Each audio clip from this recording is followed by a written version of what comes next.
বন্ধুরা আজকের এই নাস্তাটি তৈরি করতে না লাগছে চাল, না লাগছে আটা, না লাগছে ময়দা। এই নাস্তাটির ব্যাটার তৈরি করতে মাত্র 10 মিনিট সময় লাগবে আর এক একটা নাস্তা তৈরি করতে মাত্র 2 মিনিট সময় লাগবে। আর এই নাস্তাটি একদমই হেলদি এবং টেস্টি। যাদের স্কুল কলেজ অফিস যাওয়ার সময় একদমই হাতে সময় কম থাকবে তারা কিন্তু এই রেসিপি মাত্র 10 মিনিটে ঝটপট করে বানিয়ে নিয়ে যেতে পারেন। চলুন তাহলে শুরু করা যাক আজকের এই নাস্তাটি। সবার প্রথমে এখানে আমি গ্রাইন্ডিং জার নিয়ে নিয়েছি আর তার মধ্যে দিয়ে দিচ্ছি মেজারিং কাপের 1 কাপ পরিমাণ সুজি আর দিয়ে দিচ্ছি তার সাথে সেই কাপ মেপেরই হাফ কাপ পরিমাণ টক দই।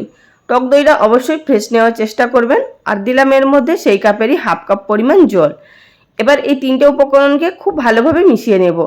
আর এখানে আমি আমার পরিমাণ অনুযায়ী নিয়েছি, আপনারা অবশ্যই নিজেদের পরিমাণ অনুযায়ী উপকরণগুলো নিয়ে নেবেন। এবার এটির একটি ফাইন পেস্ট তৈরি করে নিলাম। ব্যাটারটা একদমই স্মুথ করার চেষ্টা করবেন, এতে করে নাস্তাগুলো খুবই ভালোভাবে তৈরি হবে। তার সঙ্গে দিয়ে দিলাম আরও হাফ কাপ পরিমাণ গ্রাইন্ডিং জার ধুয়ে জল। তো দিয়ে দেওয়ার পর ভালোভাবে এবার এটিকে মিশিয়ে নেব, যাতে করে জলের সঙ্গে ব্যাটারটা খুব ভালোভাবে মিশে যায়।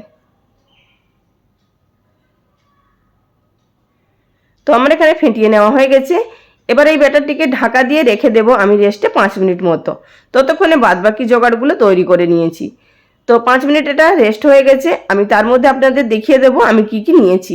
তো তার আগে ব্যাটারটাকে হালকা হাতে এইভাবে একটুখানি ফেটিয়ে নেব, যাতে করে তলার দিকে যদি সুজিটা বসে গিয়ে থাকে তাহলে একসাথে মিশে যাবে। তো আমার এখানে ব্যাটারটাকে ভালোভাবে ফেটিয়ে নেওয়া হয়ে গেছে। এবার এর মধ্যে আমি কি কি উপকরণ দিচ্ছি সেটা আপনাদের দেখিয়ে দিচ্ছি।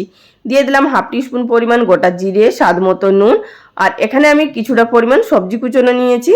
আছে গাজর কুচি, ক্যাপসিকাম কুচি, পেঁয়াজ কুচি, ধনেপাতা কুচি, কাঁচা লঙ্কা কুচি। আর এখানে আপনারা চাইলে সামান্য পরিমাণ বিনস কুচিও দিতে পারেন। এটি কিন্তু আপনাদের ইচ্ছা অনুযায়ী দিতে পারেন। এই সমস্ত সবজিগুলো এর মধ্যে অ্যাড করে দেব। আর আপনারা যারা নিরামিষে বানাতে চান তারা কিন্তু পেঁয়াজটা বাদও দিয়ে দিতে পারেন। পেঁয়াজ ছাড়াও কিন্তু খেতে খুব ভালো লাগবে। আর এর মধ্যে কিন্তু সমস্ত সবজি কাঁচাই ব্যবহার করবেন। আর গাজরটা অবশ্যই কিন্তু গ্রেট করে নেবেন, এতে করে নাস্তার মধ্যে গাজরটা খুব ভালোভাবে সিদ্ধ হয়ে যাবে। তো আবার এই সমস্ত উপকরণগুলো দিয়ে দেওয়ার পর ভালোভাবে ফেটিয়ে মিশিয়ে নেব। মিশিয়ে নেওয়া হয়ে গেছে। আর ব্যাটারের ঘনত্বটা দেখেই আপনারা বুঝতে পারছেন, ঠিক এইভাবেই কিন্তু আমাদের ঘনত্ব রাখতে হবে।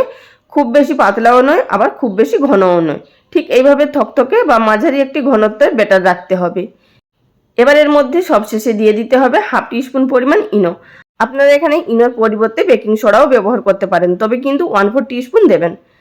সবসময় তো হাতের কাছে ইনো নাও থাকতে পারে, তাই বেকিং সোডা তো সবসময় ঘরে থাকে, তাই সেটাই ব্যবহার করতে পারেন। আবার এটি দিয়ে দেওয়ার পর ভালোভাবে মিশিয়ে নিলাম। আর নাস্তাগুলো করার আগেই কিন্তু বেকিং পাউডার বা বেকিং সোডা বা ইনো ব্যবহার করতে হবে। ইনোটা দিয়ে ভালোভাবে ফেটিয়ে নিলাম। এবার চলে যাব সরাসরি নাস্তাগুলো তৈরি করার পদ্ধতিতে। আজকের এই নাস্তাগুলো আমি তড়কা প্যানে তৈরি করব, তাই আগে থাকতে গ্যাস ওভেনের উপরে তড়কা প্যান বসিয়ে দিয়েছি। আর তার মধ্যে দিয়ে দিলাম 1 টিস্পুন পরিমাণ রিফাইন্ড অয়েল। আপনারা চাইলে এখানে সরষের তেল দিয়েও করতে পারেন। আর তার মধ্যে দিয়ে দিলাম 1 হাতা পরিমাণ ব্যাটারটা দিয়ে গ্যাসের ফ্লেম একেবারে লোতে করে দিয়ে উপর থেকে ঢাকা চাপা দিয়ে মিনিট খানিকের জন্য রেখে দিয়েছিলাম।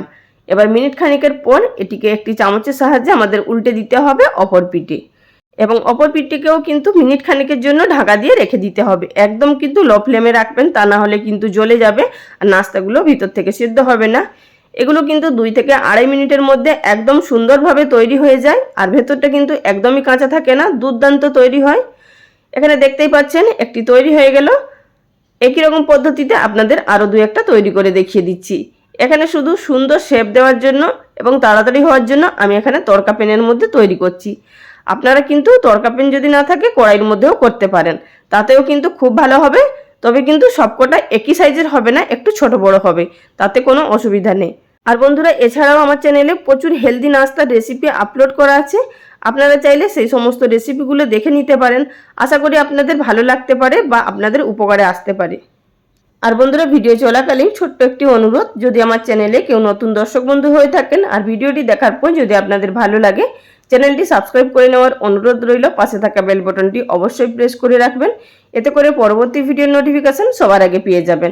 আর সেখান থেকে আপনারা ভিডিওটি দেখে নিতে পারবেন নিজেদের সময় অনুযায়ী।